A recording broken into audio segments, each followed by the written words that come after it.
Un podcast Binge Audio. Salut, c'est Thomas Rozek. Magie de l'offre et de la demande, alors qu'en fin d'année 2020, on pointait du doigt notre beau pays comme l'un des plus mauvais élèves européens en termes d'appétence pour la vaccination et qu'on ouvrait grand les plateaux télé à celles et ceux qui portaient la parole du camp du doute, en janvier, revirement, il n'est plus question que de doses rationnées, de livraisons moins importantes que prévues, d'interminables attentes au téléphone pour trouver un créneau afin de recevoir la piqûre tant convoitée. Ceci étant dit, si la présentation médiatique de notre attitude collective face au vaccin a changé, ça ne veut pas dire que toutes les réticences ont disparu, que les médecins ne doivent pas continuer à développer des trésors de pédagogie pour rassurer leurs patients et qu'il vous faille très prochainement vous muer en biologiste amateur pour convaincre votre maman, votre grand-père ou votre cousine du bienfait à la fois pour eux et pour nous tous de la vaccination. À ce moment-là, vous repenserez peut-être à notre épisode du jour. Bienvenue dans Programme B. Car étant nous-mêmes à des degrés divers confrontés autour de nous, à de la méfiance et à de l'inquiétude sur le sujet, des sentiments qu'il ne sert à rien d'ailleurs d'écarter d'un revers de main, on a eu envie d'aller discuter avec quelqu'un qui passe beaucoup de temps, depuis quelques semaines, à désamorcer la peur du vaccin. C'est le docteur Hugues Bensaïd, il est médecin généraliste dans les Hauts-de-Seine, il intervient à la fois en maison de retraite et dans son cabinet en ville, et la vaccination, c'est son quotidien depuis 1 mois maintenant. Je suis allé le voir et je lui ai demandé s'il avait ressenti chez ses patients cette réticence dont on a tant parlé. Au tout début, effectivement, il y a eu beaucoup de questions, beaucoup d'appréhension. Une fois qu'on a commencé à communiquer sur les vaccins, à communiquer sur les études, que les médecins eux-mêmes ont commencé à se faire vacciner, les patients ont commencé là à poser des questions et à dire « Docteur, qu'est-ce que vous pensez du vaccin ?» Voilà. Et c'est difficile de convaincre en fait par des arguments rationnels. Enfin, ça, c'est mon expérience de médecin. Et ce qui fonctionne avec le patient, en fait, dans la proximité de la relation du médecin traitant avec son patient, ce sont les affects.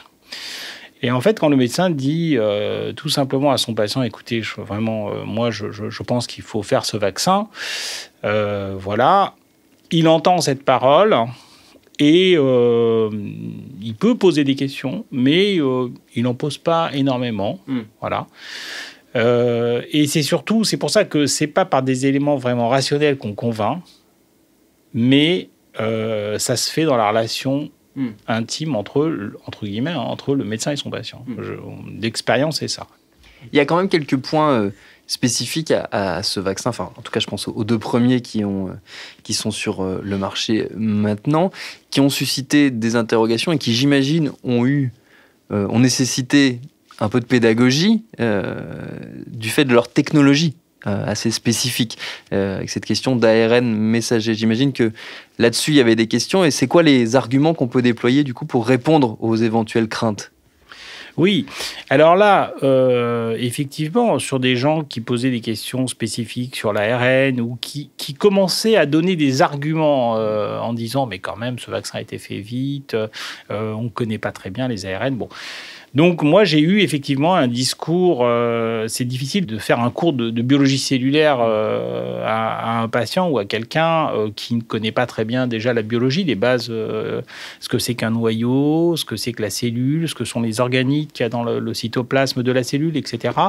Ce que c'est qu'un ARN messager. Bon, donc on a essayé d'expliquer, d'imager un petit peu et d'expliquer que dans toutes les cellules, en fait, il y a des ARN messagers et que les ARN messagers, on en mange toute la journée, puisque quand on mange une orange, eh bien, dans les cellules d'orange, il y a des cellules, donc il y a des noyaux, il y a aussi des ARN messagers.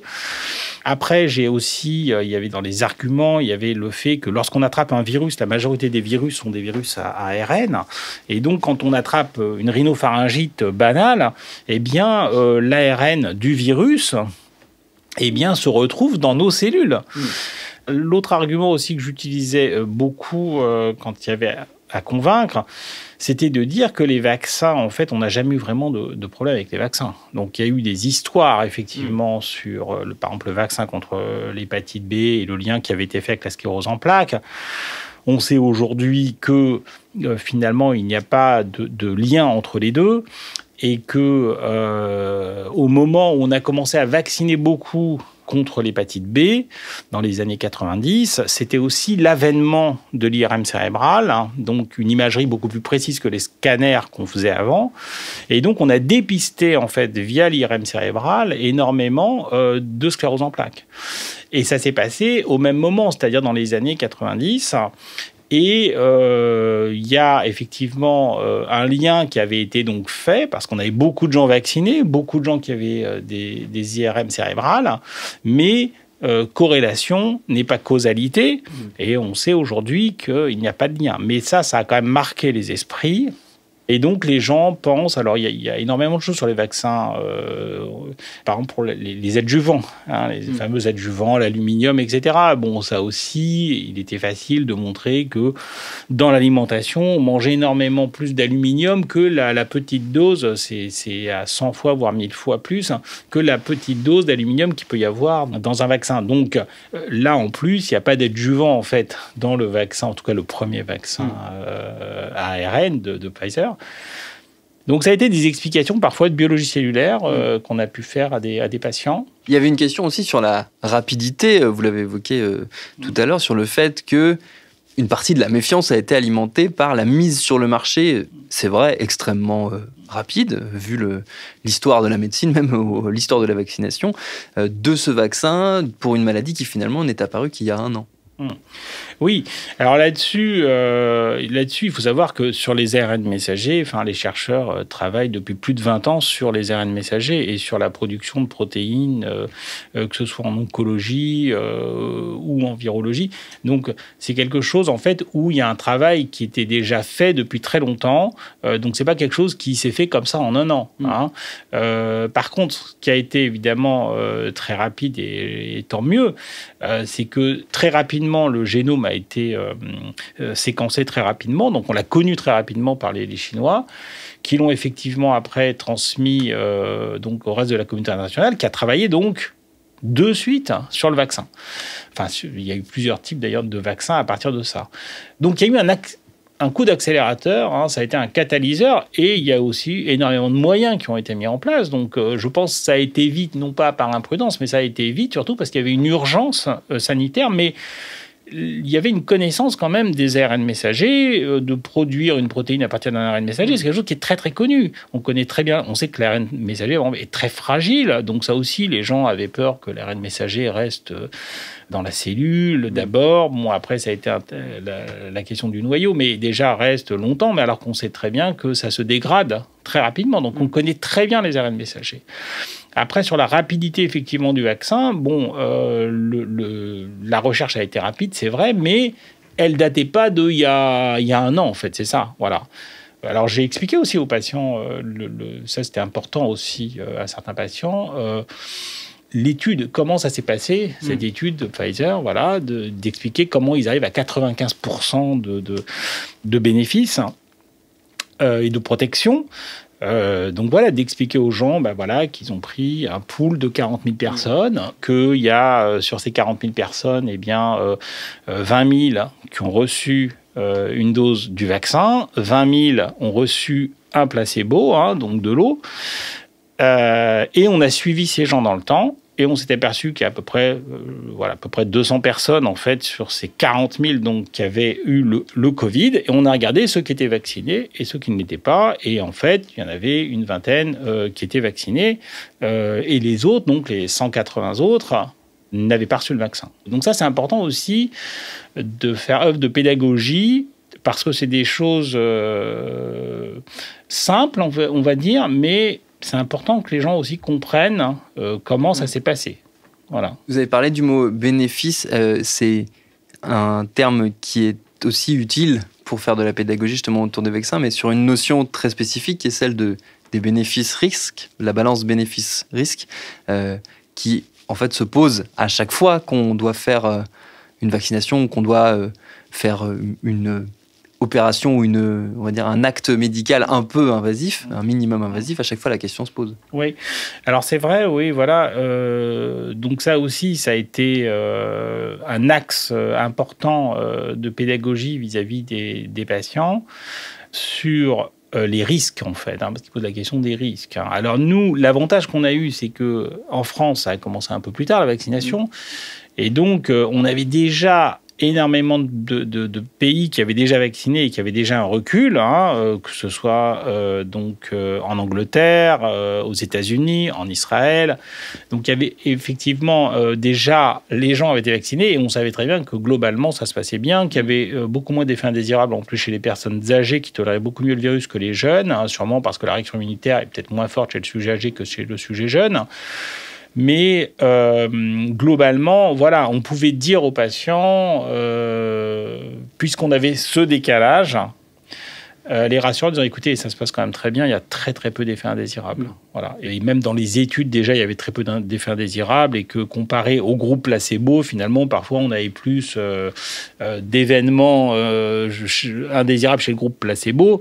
Maintenant, évidemment, ce n'était pas que sur le groupe vaccin, mais ce n'était pas lié au groupe placebo. C'est que, si vous avez un accident vasculaire, les maladies continuent à arriver, par exemple, que vous soyez vacciné ou non, sans qu'il y ait de lien de causalité particulier. C'est quoi les publics les plus durs à convaincre? Parce que vous avez l'habitude de travailler à la fois en population générale, j'ai envie de dire, et en EHPAD. Est-ce que les plus anciens sont les plus durs à convaincre ou est-ce que il y a une habitude peut-être plus à la parole du médecin chez les plus anciennes générations qui sont moins méfiantes peut-être que les quinquas, sexagénaires? Chez les anciens, vous avez toujours un petit résidu, on va dire, d'anti-vaccins, mais ils sont très très peu nombreux. Et donc généralement, c'est ah non, je me fais jamais vacciner, docteur. Je me suis jamais fait vacciner contre la grippe. Bon, mais sinon globalement, c'est des gens qui ont la culture du vaccin. Ils savent ce que c'est que la polio. Ils savent ce que les vaccins ont apporté parce qu'ils ont connu les maladies. Donc généralement, les anciens sont assez pro-vaccination. En plus, c'est un public assez facile à convaincre parce que, comme je vous l'ai dit, par la relation au médecin traitant, il y a une confiance importante au médecin traitant.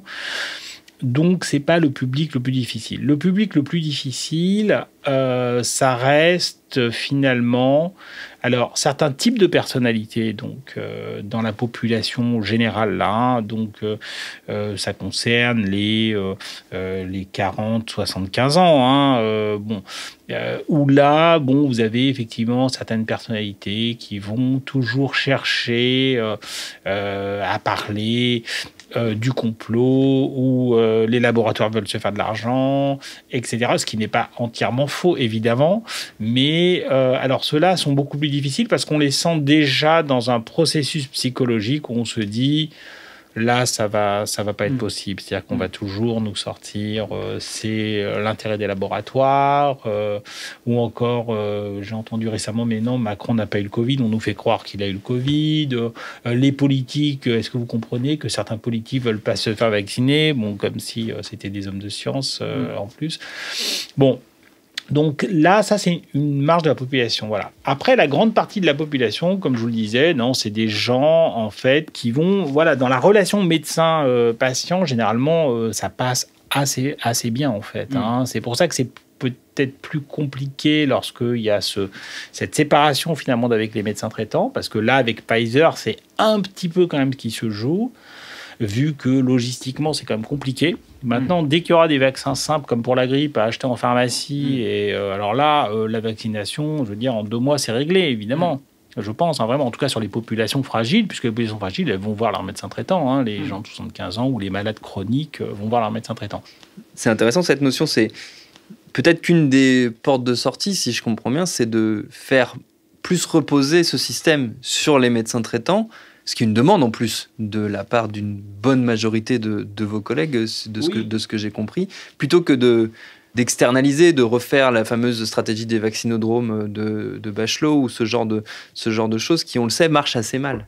Oui, alors bon, c'est comme tout. Là, c'est vrai que le vaccinodrome, d'un côté, ça peut être bien quand la question logistique, parce que très honnêtement, le vaccin Pfizer, où vous devez conserver le flacon que 5 jours dans votre réfrigérateur, avec un rappel 3 semaines après, avec 6 doses dedans, donc il faut que vous ayez vos 6 patients. Enfin, c'est une organisation logistique dans un cabinet médical, c'est quand même très compliqué.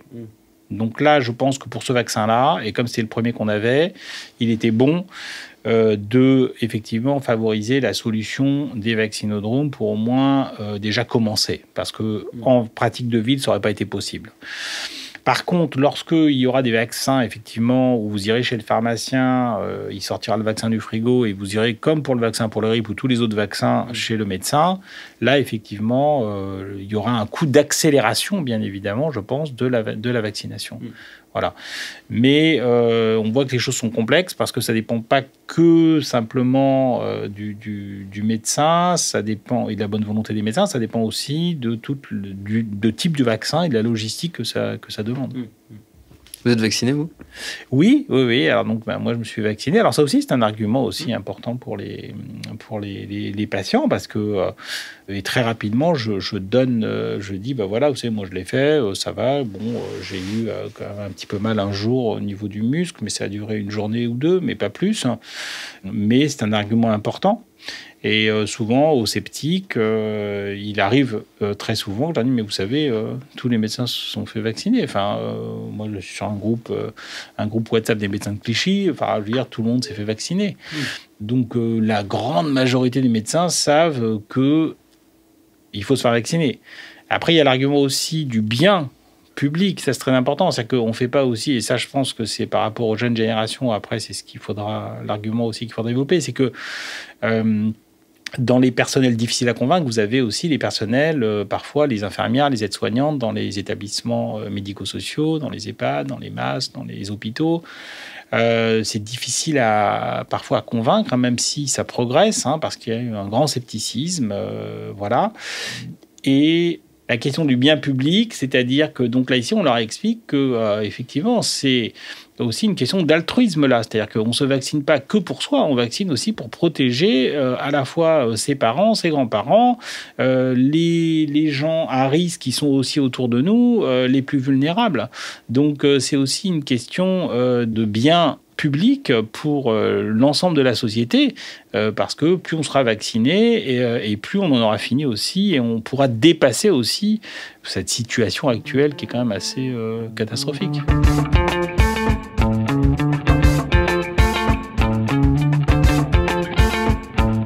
Par ailleurs, il n'est pas incompatible de défendre l'idée de la vaccination comme solution de sortie de crise, tout en interrogeant, par exemple, le modèle des labos qui capitalisent souvent sur des situations critiques en ayant peu de comptes à rendre. L'un n'empêche pas l'autre. Merci à Hugues Ben Saïd pour ses réponses. Programme B, c'est un podcast de Binge Audio préparé par Lauren Bess, réalisé par Mathieu Thévenon. Abonnez-vous sur votre appli de podcast préféré pour ne manquer aucun de nos épisodes. Facebook, Twitter, Instagram pour nous parler. Et à demain pour un nouvel épisode.